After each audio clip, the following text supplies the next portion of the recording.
ഇതൊരു night drive ആണ് guys. എവിടേക്കാണ് പോകുന്നത് ഞാൻ വഴിയെ പറയാം. അപ്പോൾ ദാണ്ടിടെ പോകുന്ന ഒരു എയറോപ്ലെയിൻ, പിന്നെ അതിനെ നോക്കി അതിൻ്റെ വീഡിയോസൊക്കെ എടുത്ത് അങ്ങനെ പോയിക്കൊണ്ടിരിക്കുന്നു. നമ്മൾ എവിടേക്കാണ് പോകണമെന്ന് വെച്ച് കഴിഞ്ഞാൽ നമ്മൾ ഒരു എയർപോർട്ട് കാണാൻ പോവാണ്. എയറോപ്ലെയിനിലോ കയറിയില്ല, അപ്പോൾ എയർപോർട്ടിലും കാണാമെന്ന് വിചാരിച്ചിട്ട് നമ്മൾ എന്ത് ചെയ്തു, എയർപോർട്ട് കാണാൻ പോവാണ്. അതിവിടെ തന്നെയുള്ള ഇൻ്റർനാഷണൽ ബാംഗ്ലൂർ എയർപോർട്ടാണ് പോകുന്നത്. പിന്നെ അവിടെ പോകുമ്പോൾ ഇങ്ങനത്തെ വ്യൂ ആവും ഞാൻ ഫസ്റ്റ് ടൈം കാണുകൊണ്ട് അതിൻ്റെ ഒരു എക്സൈറ്റ്മെൻറ്റ് സൂപ്പറായിട്ടുണ്ടായിരുന്നു. പിന്നെ ആ ലൈറ്റിനിങ് നൈറ്റ് കാണാൻ അടിപൊളി ഫീലിംഗ് തന്നെയായിരുന്നു. എനിക്ക് ഒരുപാട് ഇഷ്ടമായി. പിന്നെ അങ്ങനെ അവിടുന്ന് കുറച്ച് വീഡിയോസൊക്കെ എടുത്ത് അങ്ങനെ അത് കൂടെ പോയി. പിന്നെ അവിടെ എന്ന് വെച്ച് കഴിഞ്ഞാൽ ഒരുപാട് സ്ട്രിക്റ്റ് ആണ്. വണ്ടി അവിടെ നിർത്താനൊന്നും അവർ സമ്മതിക്കത്തില്ല.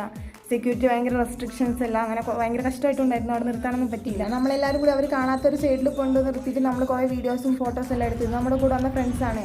കുറേ ഫോട്ടോഷൂട്ടും കുറേ വീഡിയോസും എല്ലാം അങ്ങനെ കുറേ എടുത്തതിന് ശേഷം നമ്മൾ എന്ത് ചെയ്തു, ഒരു എയറോപ്ലെയിൻ്റെ ടേക്കിംഗ് ഓഫിൻ്റെ വീഡിയോ എടുക്കാമെന്ന് വിചാരിച്ച് അങ്ങനെ വെയിറ്റ് ചെയ്ത് നിന്നു. അങ്ങനെ എയറോപ്ലെയിൻ ടേക്കിംഗ് ഓഫിൻ്റെ വീഡിയോ ഒന്നും കിട്ടാൻ വേണ്ടി കുറേ സമയം നമ്മൾ വെയിറ്റ് ചെയ്യേണ്ടി വന്നു.